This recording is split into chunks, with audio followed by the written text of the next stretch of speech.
Halo Sobat Mania, kembali lagi di BRC Official. Ada kabar menarik nih mengenai PSM Makassar, harus kembali fokus, untuk bisa mengamankan satu tiket ke babak final, ajang ASEAN Club Championship, ACC, 2024/2025. Setelah di leg pertama meraih kemenangan tipis 1-0, atas wakil Vietnam, Chong An Hanoi, CAHN FC. PSM Makassar yang berstatus sebagai tim tamu, akan kembali memainkan laga leg kedua, menghadapi Chong An Hanoi, CAHN FC.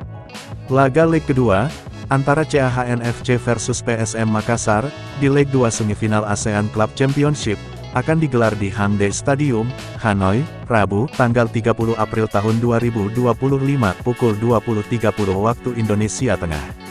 Pelatih Bernardo Tavares menyebut, timnya akan fokus melakukan pemulihan, untuk menghadapi laga ASEAN Shopee Cup. Ia mengatakan, pemain akan melakukan pertandingan yang berat, dengan perjalanan panjang. Sekarang fokus kita adalah, untuk mencoba memulihkan pemain. Karena setelah pertandingan ini, kita akan menjalani perjalanan yang jauh ke Vietnam, kata Bernardo Tavares, usai laga menghadapi Bali United. Meski begitu, ia pun tetap menyinggung keputusan LIB, yang tidak mengganti jadwal PSM yang padat.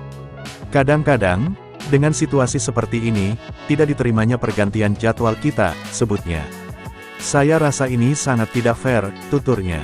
Tiket final tentunya sudah berada di depan, jika tim berjuluk Juku Eja ini, bisa memanfaatkan keunggulan mereka di leg pertama. Nah itu dia sobat untuk update kabar hari ini, bagaimana pendapat kalian sobat? Tulis pendapat kalian ya sobat, dan jangan lupa like, komen dan subscribe.